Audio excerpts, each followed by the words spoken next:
for sure. Your case, closed. Thanks. Here's a quarter.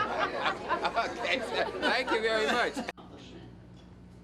And though it appears effortless on the page, novel.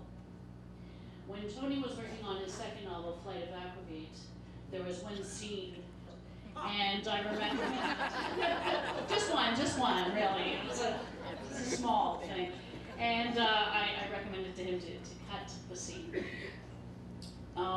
Their darlings, you say. That's all.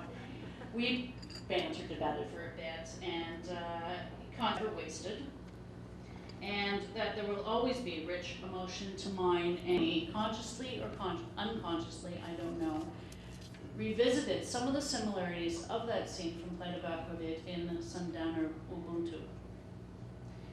And I commented to him that in comparing the scenes, I am again reminded of a reviewer for Toronto's Now magazine wrote that Badolka's leading man is the kind of guy anyone would want for a best friend. In keeping with that sentiment, I can say that Anthony Badolka is the kind of writer any editor or publisher would want for an author. He is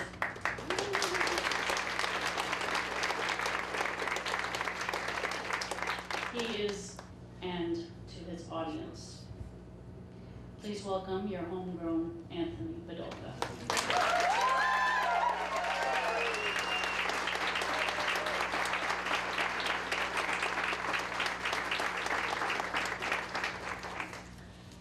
Thank you, Catherine. Thank you, Allison. More about Catherine later. I'm especially pleased to see all of you here tonight.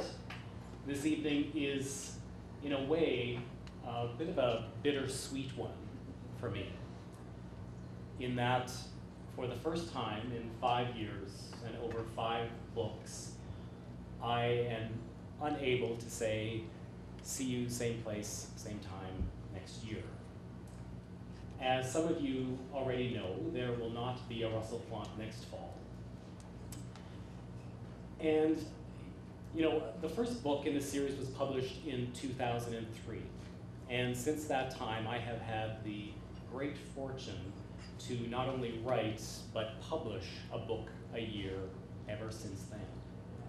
And I know I have several writer friends in the group tonight, and they will tell you that to publish a book a year is not always possible and not always a given.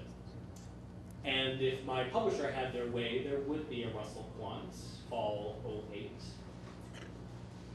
However, for those of you who know me a little bit, you know that sometimes I like to take a left turn now and again, and to try new things and to take risks. So I have decided, and I actually started thinking about this as I was writing this book, Sundowner Ubuntu, and there was something about the fact that it was the 5th book in the series that seemed momentous to me for some reason. And I thought that after 5 books, this series is perhaps strong enough to survive a bit of a break. So I am currently doing something brand new. I have joined the Ballet Troupe of Toronto. Like nobody even tried to believe it. Okay, not that different. I'm currently writing a non-Russell Quant book, and some of the faces though. In the tutu, yeah. I'm currently writing a non-Russell Quant book, and without going into too much detail and spending too much time on it, what I'm doing is I'm taking 2 well-known genres, mystery, Mother Goose, playing around with them a little bit, and then swishing them together to see what I come up with. So who knows if there is any future to this book at all, but that's what I'm doing. I'm having a great time doing it. And for those of us who love Russell Quant, I hope that his story is not over by far. My goal is that by the end of this year, by the end of 2007, I will have completed most of the work on this new book, and at that time I will probably start writing what will become the 6th Russell Quant book. Interesting news. And I'm not just saying this because of this guy over here, but as it turns out, a little-known broadcaster named CTV was kind enough to sign a development deal with us. And basically what that means is that CTV has looked at the Russell Quant books and has looked at a proposal for what it might be like to have a character like Russell Quant in a TV show. So much so that they've given us some money to get script writers to write a potential script for what could possibly be a 1-hour drama series with the working title of Quant.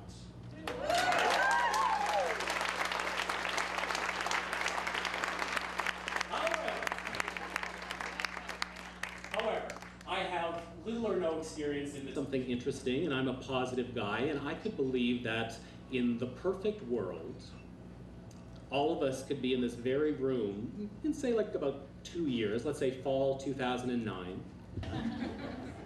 And then we will all rush home to catch the 9 o'clock premiere episode of the show Quant on TV.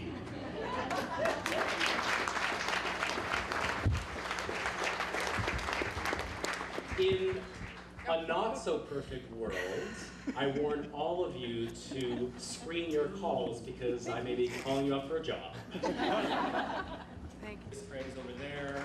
He does an absolutely wonderful job making sure that my books are here, they are on the shelf, they are well displayed. A affable fellow named Ian Goodwill, now replaced by wonderful Allison, who you met earlier tonight. And I have bad news for Ian because Allison just does a much better job. And I'll tell you why. They've never been part of a Russell Quant's launch before, and I really threw them a big challenge. I said, you know, we always try and have just a little bit of something to give some atmosphere to us. We also have some face painters who, you know, if you can embrace your inner African prince, your inner African princess, allow them to paint your face. Spoke about the African humanist philosophy of Ubuntu. And this is how he described it.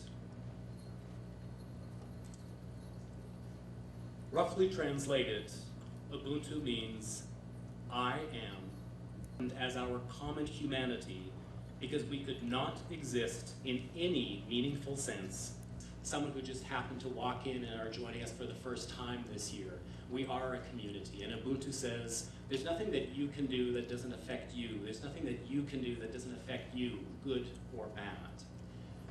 And I remember being in this exact same spot, exactly 5 years ago, at the Booze Boosh launch. Many of you were here that night too. You might remember this ridiculously huge picture of me hanging behind my head.